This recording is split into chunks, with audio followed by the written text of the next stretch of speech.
What's going on, everybody? It's me, your host, Bella Wright. Today, bringing you something a little bit different from the norm. Normally, I do gameplay videos, but today I'm going to be doing I guess you could call it review of the latest Dragon Ball Super chapter, chapter 47. Typically, yeah, I do gameplay, so this will be outside of my normal wheelhouse. But I have done reviews for my blog, a lot of Dragon Ball reviews, but I had such an interesting reaction to this manga chapter that I felt the need to actually share some opinions on it. So I won't be doing like a numbers score or anything like that. This would just be like me sharing my opinions on the chapter. So right from the start, what we see is that the writing credits go solely to Akira Toriyama, which I find odd. Toyotaro does get art credits, but he does not get co-writing credits. And I believe the manga is, for the most part, I think it's mostly written by Toyotaro using some notes from Akira Toriyama. I think it still works like that. But this time around, Akira Toriyama gets the sole writing credit, so that's a bit odd. And I'm gonna kind of go through this page by page, not recapping anything, but just kind of sharing my opinions. And from the start, I'm kind of weirded out by this chapter because one of the things I had a problem with last chapter, was the fact that it's taken Moro, who's the latest villain, it's taking him 3 days to collect only 3 Dragon Balls. And right at the start of this, they've basically, well, I guess I will do a little bit of recapping here. So basically, the chapter starts off with Goku and Vegeta waking up battle damaged, and the Namekian from the last chapter has been defeated, and so Elder Moori is he's kind of on his knees crying about it. He's basically, he can't believe it. He can't believe their champion, the Namekian, who I believe was created from all the fighters on the planet. Altogether, I think there were was it 5 or 7 or something like that, came together to fuse to make one powerful fighter. And I think even those 5 or 7 fighters were the results of fusion as well. So he got killed right away by Moro. And Goku and Vegeta are like, they're all talking about how Moro is like incredibly powerful, and how is because he got that powerful because he's been absorbing the planet's energy. And Vegeta's like, Vegeta's on edge because basically he's forced to hide, and this is something he doesn't like to do. He hasn't liked to do it since Namek. He hasn't had to like run and hide since Namek, really. So and then we got the younger Namekian here. He was only able to heal Goku and Vegeta to like not even half power. Like they're like running on fumes at this moment because he was only able to restore like a small portion of their power. But my problem with this here is they are actually explaining the fact that Moro is going around. He's zeroing in on the Dragon Balls by finding the villages. So this is one of the things that I thought he was doing, which is similar to what Frieza was doing. Frieza was previously using his scouters to track down the power levels of each of the Namekians on the planet. Each of the villages had like a Dragon Ball. So Moro's doing the same thing, but I believe he's doing it at a much slower rate than even Frieza was doing it. And you think at this point Moro would be, Moro was able to fight Super Saiyan guys on equal footing and superior footing. You'd think he'd be a lot faster at this. But I guess at the same time, Frieza had an entire empire helping him track these things down.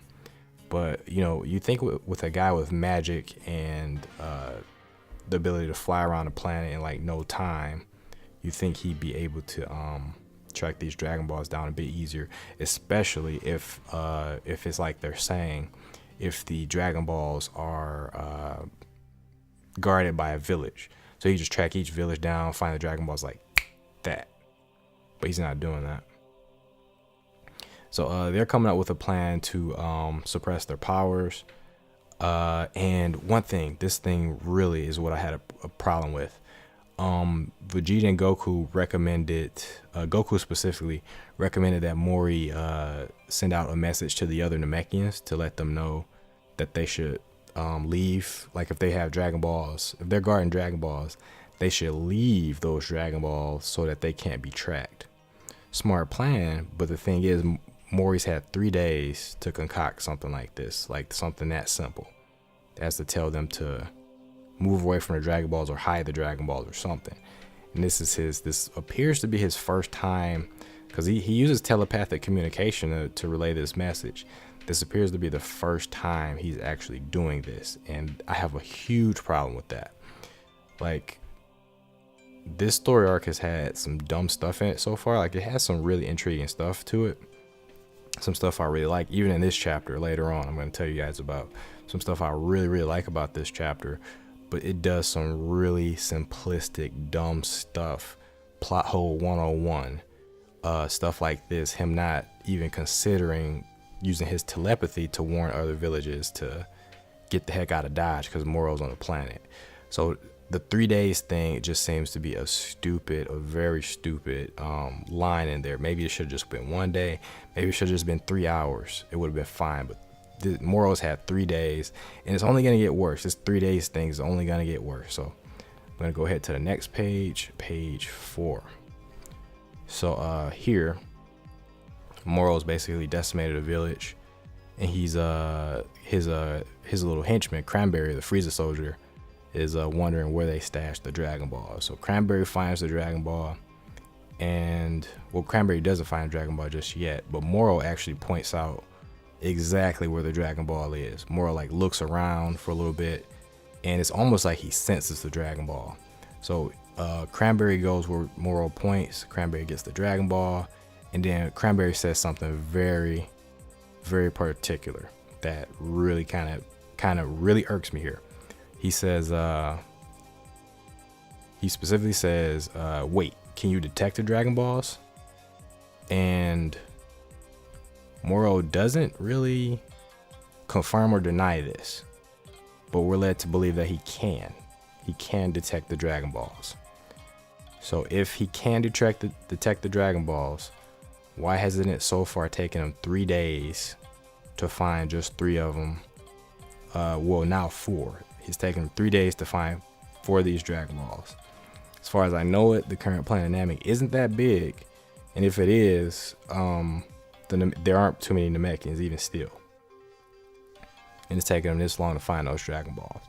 So now we cut back to Earth, and we have the obligatory I'm glad to see him because Piccolo's my favorite character, but we have a scene with Piccolo and Dende, them commenting on strange things happening on Namek. Dende senses something terrible happening on his home planet, and Piccolo says you can feel it too. They're both on the lookout, and Piccolo says a few days ago he stopped sensing Goku and Vegeta's ki on Earth, so he figures they traveled to Namek. And Piccolo just says there's definitely something bad happening on Namek, and that's it. We have no indication that he'll be participating in the story, and for me this just felt like a cameo. So I guess I'm glad that he's acknowledging something bad happening, but if he's not going to be a part of this story, then I don't really care. And that's something that I've shared on kanzenshu.com, the forums, that I'm really past the point of caring about the sub characters anymore. Characters like Piccolo, Tien, Gohan, if they don't have anything major to contribute to the story anymore, I just want them to not even show these characters anymore, because it's very disappointing. Like, I've been getting my hopes up for a very long time, especially with Piccolo, my favorite character, ever since the Universal, the first tournament, the Tournament of Destroyers. Ever since that tournament, I've been, hoping for big things from this character, and he has not really done much. So, yeah, if they don't have anything else for him, I just want them to not even do cameos. It's almost like a tease. It's like, oh, this used to be your favorite character? Well, he's too weak to do anything, and he's not going to figure much into our plot. So, yeah, just enjoy some brief fan service. Anyway, they cut back to Namek. Moro's still terrorizing the planet. There's a bit of a time skip, and Moro has collected, it looks like 6 Dragon Balls altogether, and something to again insult our intelligence a bit. Cranberry says, incredible, Moro, we're really picking up the pace. So it's like, okay, you spent 3 days just dicking around for no reason really, and now all of a sudden you're gonna collect all the Dragon Balls at once. Like what? Like why? What's the deal with the 3 days then? If he could just sense the Dragon Balls, what was he doing to waste time of those 3 days? Like, was he just waiting for them to wake up? Like, it's so pointless that they made that 3 days instead of like 3 hours or something. I know Goku and Vegeta had to rest up and everything, but it's like, this makes the villain look stupid, and overall it makes us feel stupid. It makes us feel like the manga isn't considering basic logic, so it makes us feel like this thing is insulting our intelligence. But anyway, Moro figures out that he specifically even says that the Dragon Ball, the final Dragon Ball, is in the place where we first landed, where it's hiding in that village all along. It's been hiding in that village. So these guys are thinking they're doing some, not Moro, but Moori. Goku and Vegeta think they're doing some clever stuff by hiding the last Dragon Ball. But really, Moro the whole time knew who had it. So it's like he had 3 days to collect all these things, and he just at the last minute decided, well, I guess I'm gonna, put my plan into motion now. So that's what I'm saying. That stuff right there, horrible. That stuff annoys the hell out of me. But from here, as long as you can forget about that, the rest of the chapter picks up pretty nicely. So from here, Moori creates some clothes for Goku and Vegeta, basically replicates them. I'm thinking he used magic materialization, same thing Piccolo uses, aka clothes beam for the memers out there. But they sense that Moro is on the move and headed their way. So Goku and Vegeta get changed out of their hospital wear and change into their fighting clothes. But the thing is, Goku barely has enough energy. He doesn't even have enough energy to use instant transmission at this point, because his hope was that with a little bit more time, he'd be able to use instant transmission to go get Senzu beans. But he wasn't quite able to do that just yet. So yeah, they're preparing for Moro. Moro's heading straight towards them. Moori says you two barely recovered from dying, so he's concerned about him. But something really cool happens. Some extra character development from Vegeta, and this is something that I've been really. It's something that they addressed maybe 2 or 3 chapters ago with Vegeta. Something that I've really been looking forward to that I didn't think they would ever do. So a couple of chapters ago, Vegeta acknowledged the fact that he feels some guilt for killing a village of Namekians on Namek, of course, on old Namek. But those villagers were never wished back. And this is actually one of the things that I've always held against Vegeta, the fact that he was not punished, and the fact that this wasn't referenced ever in the manga or anime after the fact that he killed these villagers. They were never wished back, and he just laughed about it. He had a laugh about it in the anime. Not sure if he did the same in the manga, but he even had a laugh about it. He was like, they were like, oh, almost all of the Namekians are wished back except for that one village. And then Vegeta, the camera cuts to Vegeta, and he's just smirking and laughing about it. So I've held this over Vegeta's head this whole time. And when he got when he shacked up with Bulma and had Trunks, and then he got Super Saiyan and he became like the second strongest or whatever, the main rival to Goku. I always felt like the story was rewarding him for bad behavior, for being a genocider, for killing these innocent characters. I always felt that he never got his just desserts for that, even though Frieza killed him and all that. I never felt like there was justice for these Namekians. But right here, and a few chapters ago, and in this chapter, they addressed this really, really nicely. And this is why I have mixed feelings about this chapter, because the start of it, hot garbage. But here, and we're gonna get into it, really good stuff from Toyotaro and I guess Toriyama. I'm not sure who decided to expand on this. Probably Toyotaro, I would guess. But if it's Toriyama-san, way to go, Toriyama-san. But Vegeta stops and asks before Goku leaves out of the Mori's little hut, and Vegeta stays and asks Mori a question. He says, "I need to know something." Mori says, "What?" And Vegeta says, "Given that I slaughtered all those Namekians years ago, how do you feel about me?" There's a pause from Mori. He thinks about it, and he says, "You speak of the attack on Elder Suno, right? That's the elder of the village that Vegeta attacked so long ago, probably maybe more than 20 years ago at this point." Then Mori says, "We do not forget these things so easily." So Mori hasn't forgotten about this incident. And how could you? Because Vegeta killed like at least 10 of these villagers, a lot more probably, even kids. There were kids shown to be murdered by Vegeta at this village. And so Vegeta asks, "So do you hold a grudge then?" And Mori says, "Grudges and hatred can only bring about further conflict. The Namekian people are not so foolish to indulge in such things." So he's taking the high road. He remembers what Vegeta did, but he sees now that Vegeta is trying his best to resolve this current situation. So he's not gonna hold the past against them, like some of us more vindictive fans like myself are holding against them. So that's really good. And Vegeta simply says, "I see." And Mori expands on what he said before by saying, "We only wish to preserve peace on our home world, nothing more." And camera cuts to Goku, and Vegeta joins him up top. And bravo for this simple moment. It's not stretched out. It's not like over dramatic or anything like that, melodramatic. But it is a nice callback, a nice reference. And we can see from this simple interaction that Vegeta feels a certain sense of guilt about what he did. And this even extends to this next part with Vegeta and Goku. After Vegeta lands, he says, "Kakarot, if you make restoring this planet, if you survive," he says, specifically, he says, "If you survive, Kakarot, make restoring this planet to how it once was your top priority." And Goku is blown away. He takes some time to respond. He's like, okay.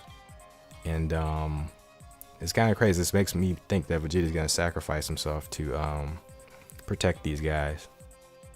But this whole section here with Vegeta and Mori, then Vegeta with Goku, top-notch writing. I really like this part.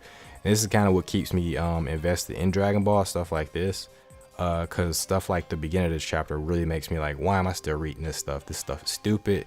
This stuff is too dumb for even kids to enjoy.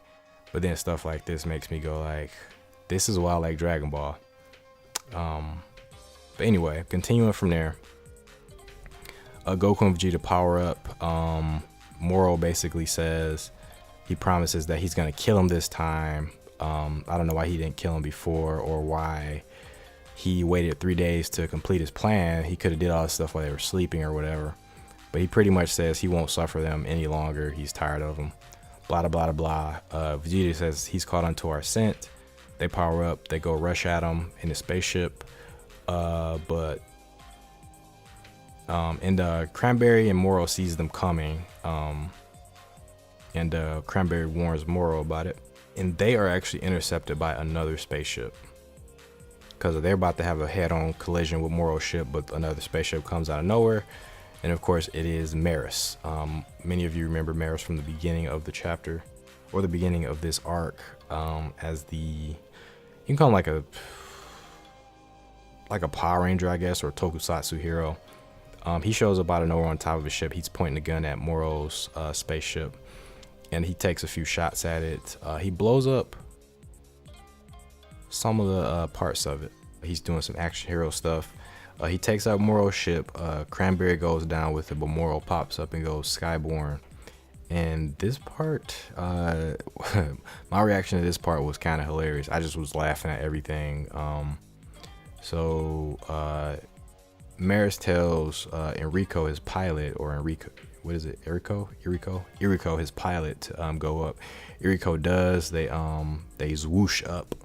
And this part here really had me cracking up, man. The power scaling in this chapter here was like all over the place. Power scaling officially dead in chapter 47 of Dragon Ball Super. So Merus, a guy who can't even fly on his own, he doesn't even have key manipulation. He doesn't have he has to use a blaster and boosters in his boots to fly and shoot blast. So this guy should be not even Dragon Ball levels of power, but apparently he's well beyond Z levels because he can contend with Moro. Moro's throwing Ki Blast at him, and this guy is like dodging with his feet boosters. He's just dodging the heck out the way. So where the hell was this guy when Frieza was terrorizing the universe? Where the hell was this guy when like the Saiyans were like dominating things? This guy seems like he could easily take care of Frieza, Saiyans, and probably the androids too by himself. Anyway, he's dodging Moro's blast, and the thing that cracked me up is not only is this guy doing all this stuff, the thing that really set me over the edge is Goku putting this guy over. Goku's like, whoa, Merus is getting the job done. So I'm like, Goku, really, really, out of all the stuff you've seen, this guy is really impressing you right now. So yeah, Merus is doing really good against Moro. I mean, he's not like getting any hits in, but he's doing really well. The way everything is drawn is making it look like Moro is having like a little bit of a hard time with Merus, and that Merus is like is making Merus seem like a real contender when really he shouldn't even be in the conversation. Anyway, it gets even sillier, I guess. I'm kind of okay with this next part. Kind of okay, kind of not okay. The way Merus gets the drop on Moro. I mean, they've already established that Merus has like super speed or something, but they haven't really explained why he's so fast. But Merus gets the drop on Moro all of a sudden. Moro's like, where the heck this guy's go? And then Merus is like right in front of him with his wrist device out, and he shoots him with some sort of like gooey net. And everybody's surprised by this. Moro's surprised, Vegeta's surprised, Goku's surprised, and Merus is like smirking, and he's tugging on the net. And Moro asks like, what have you done? And Merus kind of wrangles him. He kind of overpowers him.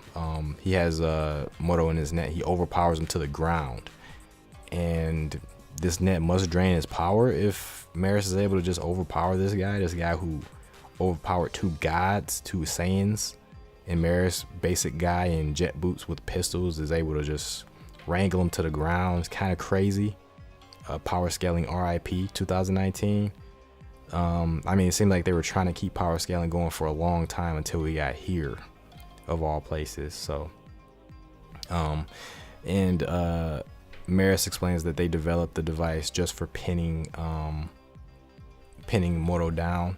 He says that Moro won't tear it apart so easily, and Moro is definitely selling this. Moro's not able to do anything.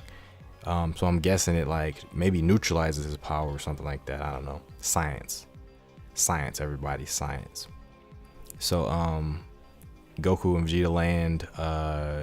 Merus says it's good to see him unharmed. Cranberry's surprised that Moro gets caught, and Goku asks if Merus is about to take Moro back to the planet like that, if he's gonna take him in that net. Merus basically admits that the net won't hold him for too long, that it's just a temporary fix. So it looks like they have a backup plan, and everybody's surprised to see what that backup plan is. Moro calls up to the airship, and Jacko's inside the airship, and basically Jacko is like struggling to push somebody out of the airship. He calls him a gargantuan guy who won't fit through the door, and you can probably guess who that is. So he pushes Fat Boo through the door like a overripe zit, and he literally makes a pop sound as he comes out of the spaceship and then lands on the ground. And Goku's surprised to see that Boo's here and that Jacko brought him along. Vegeta's surprised that Boo is still asleep, but Jacko confirms that Boo isn't asleep, that he just has motion sickness from the trip over. So that's gonna be Akira Toriyama humor 101. The fact that Boo of all people has motion sickness, and then Jacko's like complaining to Iriko. He's like, dude, learn to drive, and he's shaking his fist and everything. And Iriko even apologizes. So Boo still has motion sickness. He's like he's still like nauseous or whatever. And Jacko tells him to hurry up and seal Moro's powers. And another bit of comedy here. He says that Vegeta asks he asked Jacko if Boo has accessed the memories of the great Lord of Lords, Dai Kaioshin. And Jacko says, yep, our organization's got a galactically licensed medium, hypnotist, and aromatherapist to bring back old memories. So some classic Toriyama humor. And it looks like Jacko is right. First he has to turn Boo around to even face Moro because Boo's like confused. And then Boo faces Moro, and it looks like he remembers him. Like he dead on remembers him. And he even says that you're the bad guy I fought, the bad guy I caught way back. And even Moro recognizes him because, you know, Boo looks just like the Dai Kaioshin. And Moro's like, oh, the great Lord of Lords. And he has a surprised look on his face. And he's wondering how he could still be alive. But then Boo just fumes. Steam's coming out of his head when he says he remembers that Moro killed so many of his friends. And Moro's pissed too. Moro's so pissed that he powers up, and Merus can no longer contain him. He busts through the net that Merus had him in. Which I'm like, this is pointless anyway. Like, why even make this net if Moro's just gonna bust out of it anyway? I guess to put over Moro some more, but you didn't have to put over Moro anymore, and you could have just like brought Boo out to the battlefield without like hyping up this Merus character.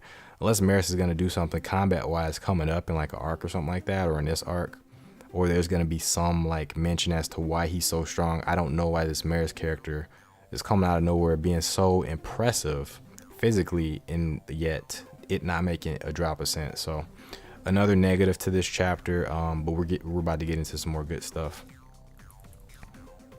Merus has not Merus, but Moro has he basically says that he hasn't forgotten about what the Lord of Lords did to him. And the Lord of Lords inside of Boo, I don't know who's talking here. I don't know if it's Boo, if it's Boo's memories of the Lord of Lords, or if the Lord of Lords is talking through Boo, kind of like what Nail did through Piccolo on Namek when he was fighting Frieza. I don't know what's going on here. It's just as ambiguous as that. But Boo is fuming even still. He's saying that he didn't forget what Moro did, and he says that he doesn't get to pick on anybody anymore. So Boo's ready to fight. And he powers up, and everybody's shocked by Boo's power. Boo rushes at Moro. Moro tries to use his magic, his flames. Boo just flies through the flame wall and just socks Moro in the face. Moro goes flying. And Goku even mentions that Goku's like, the flames didn't even phase Boo. So that's going to give us some clues, basically, that Moro's magic doesn't quite work on Boo as well as it was working on Goku and Vegeta. So I guess for Boo, a couple of things with his power. Either Moro's power is entirely in his magic, and the fact that he was able to overpower Goku and Vegeta is purely through the strength of his magic, and that Boo is just simply strong enough to deal with that. Or it could be a combination of that and the fact that Boo may have gotten stronger since the last time we seen him. Maybe he did, especially with the memories of Dai Kaioshin. Maybe that powered him up. But next we have Morro skewering Boo right through the gut with his claws, but he's shocked to learn that Boo is unaffected by this. Boo grins at him, then socks him away, heals the damage, and spits like a cavalcade of mini ki blasts right at Moro. Moro is shocked and he's shook, but he comes out of it. Well, before that, Merus expresses that he didn't know Boo possesses that kind of strength, which may be indicating that Boo is stronger, but it could just be indicating that Merus isn't used to this level of power. Maybe even the original Boo, when he was in the Boo saga, would maybe also impress Merus. But at the same time, this Merus guy is kind of broken, so I don't know what's going on here. Jocko says he's glad he didn't make Boo mad, and Boo's like laughing at the damage he did to Moro. But once the smoke clears, Moro's already forming a new attack. He's using the planet's life force to do it, and it's a giant, like one-headed death ball. You might be able to call it a life ball, though. It's kind of like a Genki Dama, but powered by the planet with evil intentions. But he throws it at Boo, and Boo kicks it away. It looks really tiny in this panel. Like, it looks huge when Moro's forming it, but when Boo kicks it away, it looks really small for some reason. It looks like Moro just threw like a generic ki blast at him. So Boo no-sells the man-sized death ball, and Moro's shocked to see this thing flying away. And Boo does this crazy looking spin and ends it with the same attack he hit the Supreme Kai with back in the Boo Saga, a little one-handed hammer blow. And Moro smashes into the ground, and Goku's cheering him on, but Vegeta's like, "Didn't you notice something, Kakarot?" And Goku's like, "What?" Boo's energy levels aren't dropping, Vegeta says. Moro's energy absorption must not work on him. Goku's like, "Yeah, you're right." And Moro's like hurt. Moro's really gotten battle damaged. And he's like, "How did you come by such abilities?" Talking to Boo. And Boo just laughs, and that's going to be the end of the chapter. So, yeah, man, mixed feelings about this chapter. I think half and half. Like, half of it is really, really good. Like, the Vegeta stuff is really good. I like the Boo stuff as well. I don't like the Merus stuff at all. This Merus character is like, it's getting on my nerves. And so is the stuff with Moro and the Dragon Balls. That stuff's stupid, because it's like, why would he wait around for 3 days if he could literally just instantly locate the Dragon Balls and then just fly there, get them, and then get his wish? Like, why would he wait 3 days? Like, it took him like a day a piece to find those original 3 Dragon Balls, and at the last minute he can just find them instantly. Like, what? And then of course the Merus stuff is just like, I'd be okay with Merus being this awesome, but we need an explanation. We need an explanation of like why he's so fast, why he can take these guys by surprise, and they haven't really done that. And that's the problem. You have to give us something, because at this level, these guys are gods. Like, you've literally put it in advertisements, these guys are gods.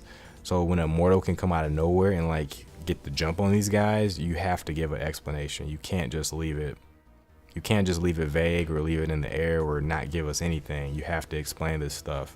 And I was hoping that Merus would end up being some type of maybe sleeper agent for Moro, or some type of being more integral to the plot. And so he still can be, but in the past, Dragon Ball has had these elements in the story that they could capitalize on that they haven't. They just played it straightforward, which I think they're gonna do here too.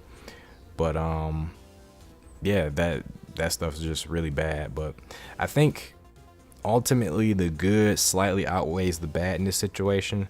So I'm gonna skew towards, I'm still feeling very ambivalent about everything, but I'm gonna skew towards slightly good in this case, because I really like the stuff with Vegeta. That stuff was top tier. That stuff was top notch. And this stuff with Boo is intriguing too. So I'm really curious to see what they do here, because I like when they incorporate characters that aren't Goku and Vegeta into the story a little bit more. And the stuff with Piccolo was just stuff with Piccolo and Dende. I just consider that random fan service, because they really didn't say anything of importance, or they didn't really contribute in any way to the story. They just were like, okay, this is a Namekian story, so maybe we should show Goku and Piccolo at least one time. I mean, Piccolo and Dende at least one time. So unless they factor into the story more, I'm not even gonna consider that anything. I'm just gonna consider that filler or fan service or what have you. But that's it for my opinions on this. I just felt so strangely about this chapter that I felt the need to just throw my own opinions into the arena here. I know Dragon Ball. I know YouTube has no shortage of Dragon Ball YouTubers. So hope this was of some value to some of you. Maybe validate the feelings of some of you, or just gives some of you food for thought in terms of this chapter. So if you guys maybe want to talk to me about this, just go ahead and hit the comments below, or you can find me on Twitter at BellartRight. But yeah, thanks for watching this. Hope you're enjoying your day. Take care, guys. Peace.